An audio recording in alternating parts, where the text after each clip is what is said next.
assume that you're here to study George. Oh my. I have so many appointments these days, I just can't keep track of them. Well, I was told that you paid for the full experience, so let's get into it. George was and still is my good friend. He's the only person I know that had a room on the maiden voyage of the RMS Titanic. What's that, you ask? Oh yes, he's still alive and well.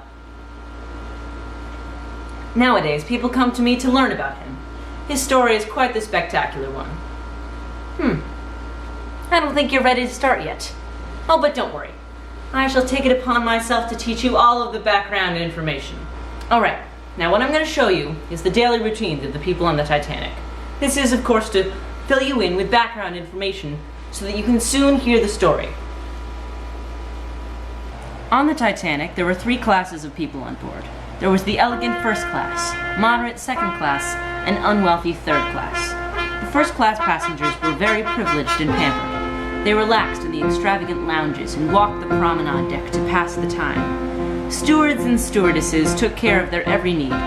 Children were cared for by governesses. Gymnasiums, swimming pools, and luxurious restaurants, including the famous Café Parisien, reserved for first-class passengers only. The second-class passengers on the Titanic were allowed to roam the spacious decks, but not the special areas that first class enjoyed.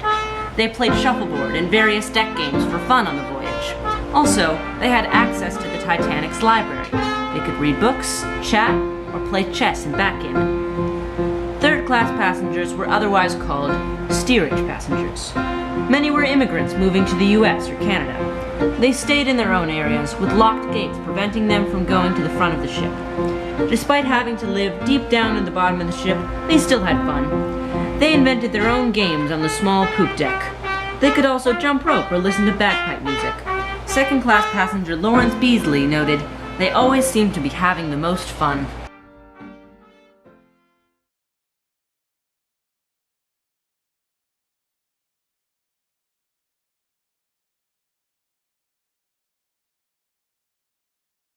This is Southampton. Today, the magnificent ocean liner Titanic will embark on its maiden voyage across the Atlantic. Owned by J. Bruce Ismay of the White Star Line, the Titanic was constructed in Belfast by workers from the Howland and Wolff shipbuilding firm. The ship is currently the largest ship in the world.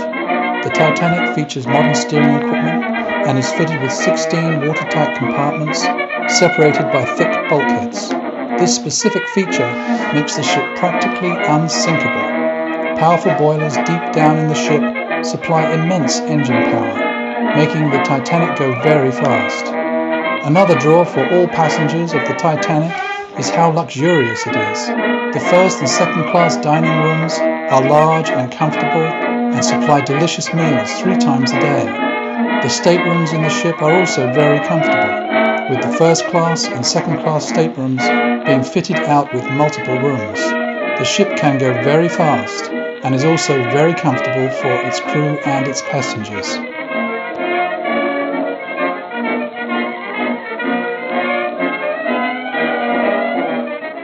Our story begins at the Southampton seaport.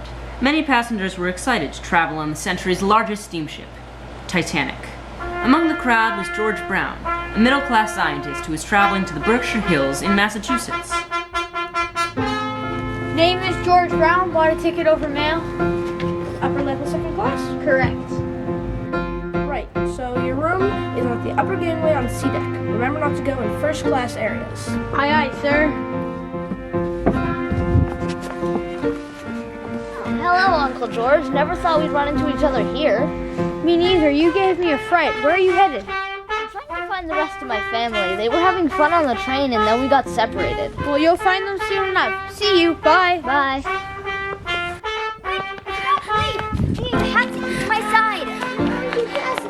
Just keep going. There you are. The ship's about to leave. Let's go.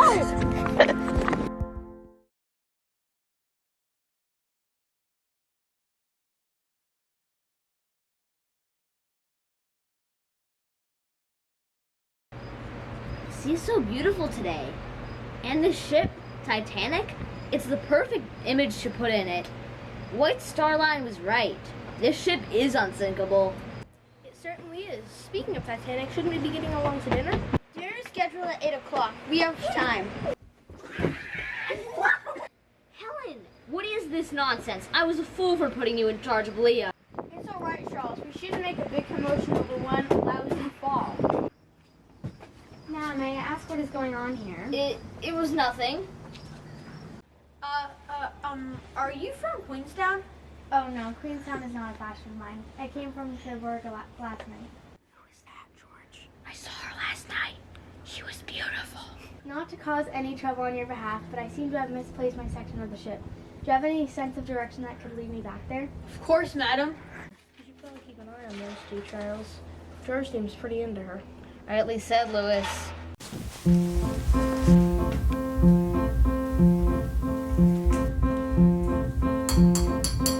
A toast. To the Titanic! To the Titanic! And he didn't come home from that shop for 5 hours.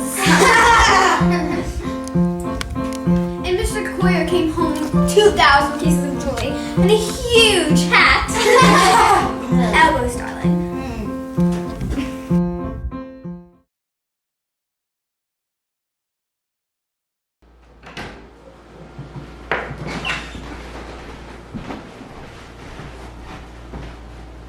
Doing well today, Mr. Murdoch? Yes, sir.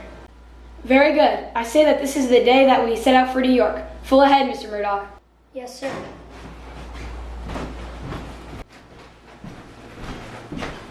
Full ahead, Mr. Moody. Aye, sir.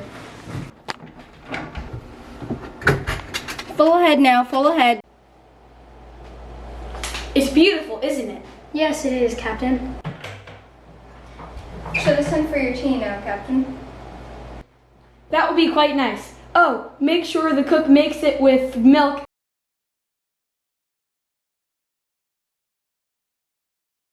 So, Lewis, what's the problem? The size of the ship overwhelming you? Stop joking. You know I've been trying to enroll in an American college. The worst you have to do to get in is the hardest thing. Okay, Lewis. Put your schoolwork down and have a rest. Okay. I second that. Anyway, I've came to come across something rather puzzling. Not to bother you, but could we see it? Fascinating. How did you come about it? I found it on a drift of sand at the docks. I picked it up because the ship was about to leave. Have you found an owner? No, but... Charles! Lewis, you got... Oh. Now. I want you to sit down right here and tell me what has gotten into you. I'm sorry for the interruption, but there's a buffet in the dining room and we're invited. There's tea and cookies. It looks delicious. Now, Leo, come over here. Your tie's untucked. I'm okay with it if you are. Yay! We already ran around the whole boat, Uncle George. There was this one room where there was a swimming pool on the ocean. That's very amazing, Helen. Very. There's the buffet!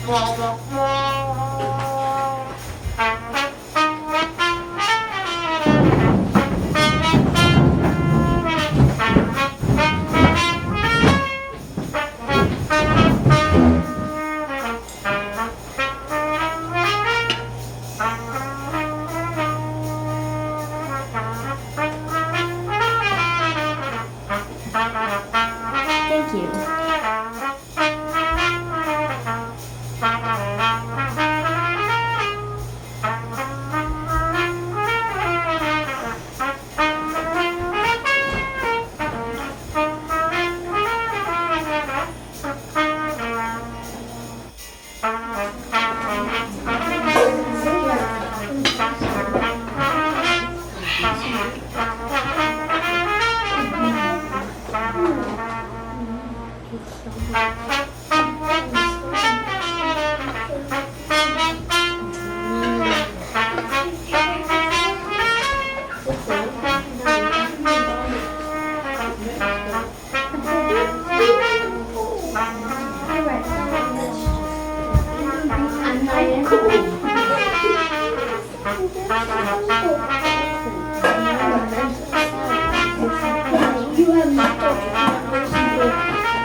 Helen, you know what I told you about your manners? Don't hands off Charles. It's not like anyone's watching her.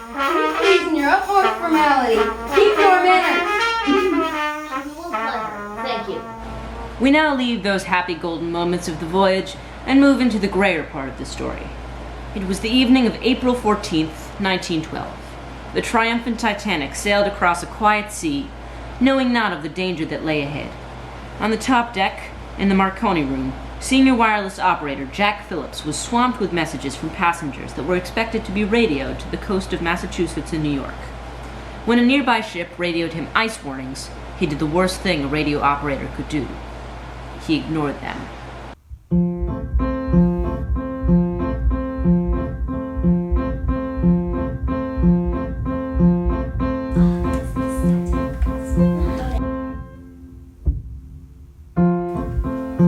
Oh no.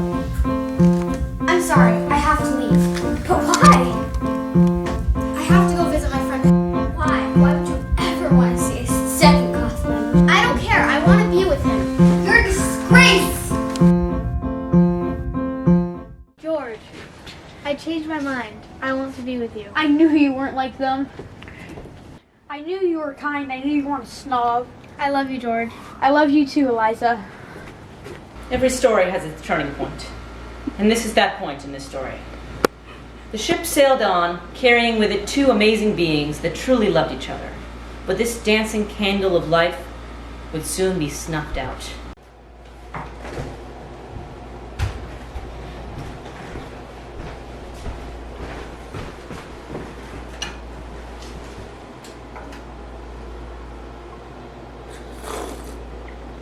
Shall I be seeing you in the morning, William? Yes, indeed, sir. Good. Sleep well. Can't see anything in this darned haze. Iceberg, right ahead! Is this an officer? Yes, what's going on? Iceberg, right ahead! Thank you. Iceberg, right ahead, Moody. Hard to starboard. Is it hard over? It is, yes, sir. Hard to starboard. She's gonna hit. Oh dear.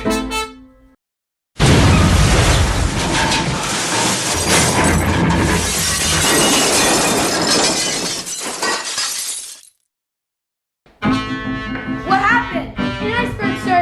I ordered full of stern and wheel hard to starboard. It didn't help in the end. Close watertight doors. Tell the stokers to stop the engines. Yes, sir. Now, it's obvious that the ship has collided with an iceberg, but it's not obvious what Thomas Andrews and J. Bruce Ismay will do about it. Andrews, Ismay, and Smith must put their heads together to figure out a plan. The Allen children, they'll die without our help. Agreed. Let's go. Why are you here? We know what happened. Oh dear. We can't just stand here. We have to get to the boats.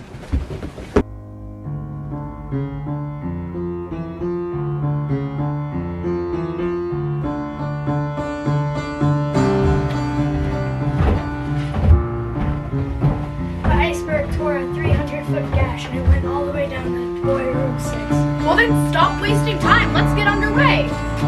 That's 5 compartments. She can only stay afloat with the first 4 compartments filled. Titanic will sink. That's impossible. She's made of iron, sir, and your boasts were never true. How much time? 1 hour, 2 hours at most. Well, shall I start preparing the boats? Yes. I heard that the mail room has flooded, sirs. Very well. Tell Phillips to send out the S.O.S. M.G.Y. He will understand. Yes, sir. The Titanic will sink. It awestruck everyone who was told. The ship that was once called unsinkable will sink to the bottom of the Atlantic Ocean.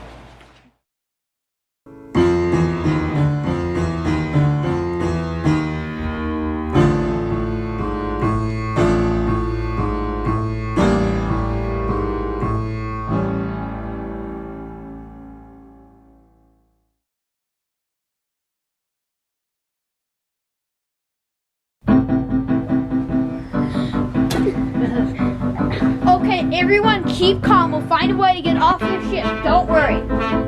Leo, stay with your family if you actually want to survive. I'm sorry, I'm really scared.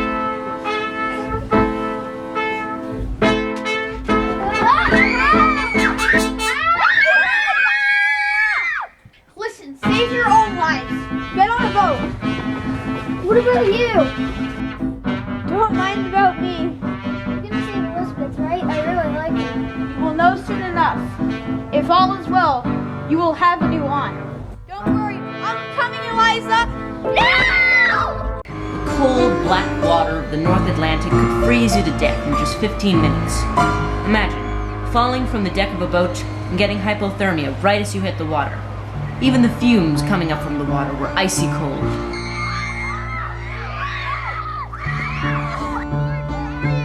Close, I think.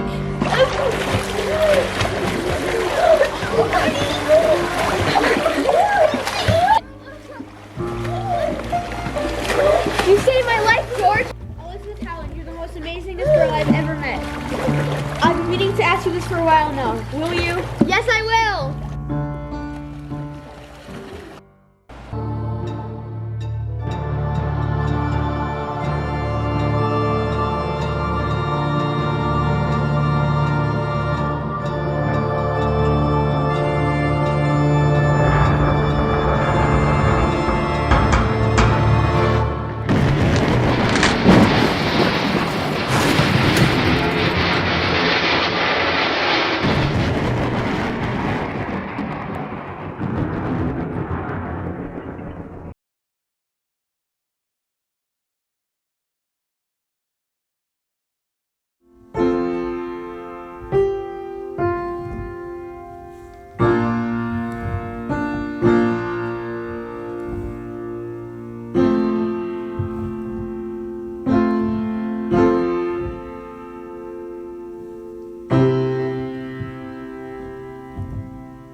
We are gathered here today to celebrate the love of Elizabeth M. Howland and George E. Brown.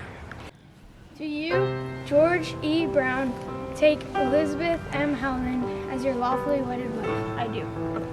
Do you, Elizabeth M. Howland, take George E. Brown to be your lawfully wedded husband?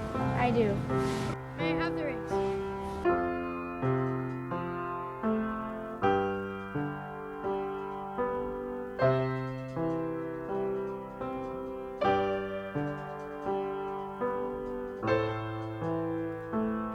You are now husband and wife.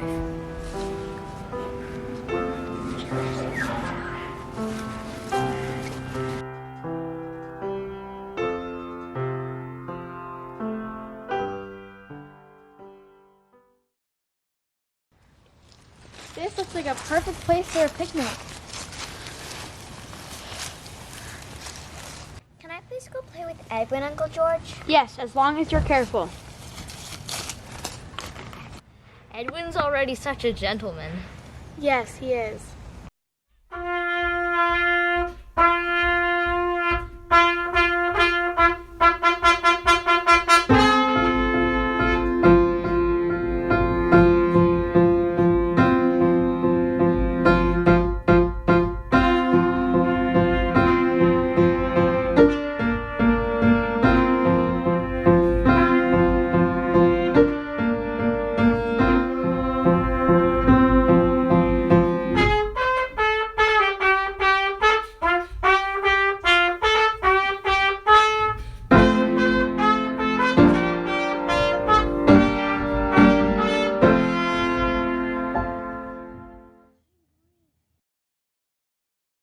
thank you for joining me on this wild adventure through time and history. Until next time, this is Edward Gorham. Farewell.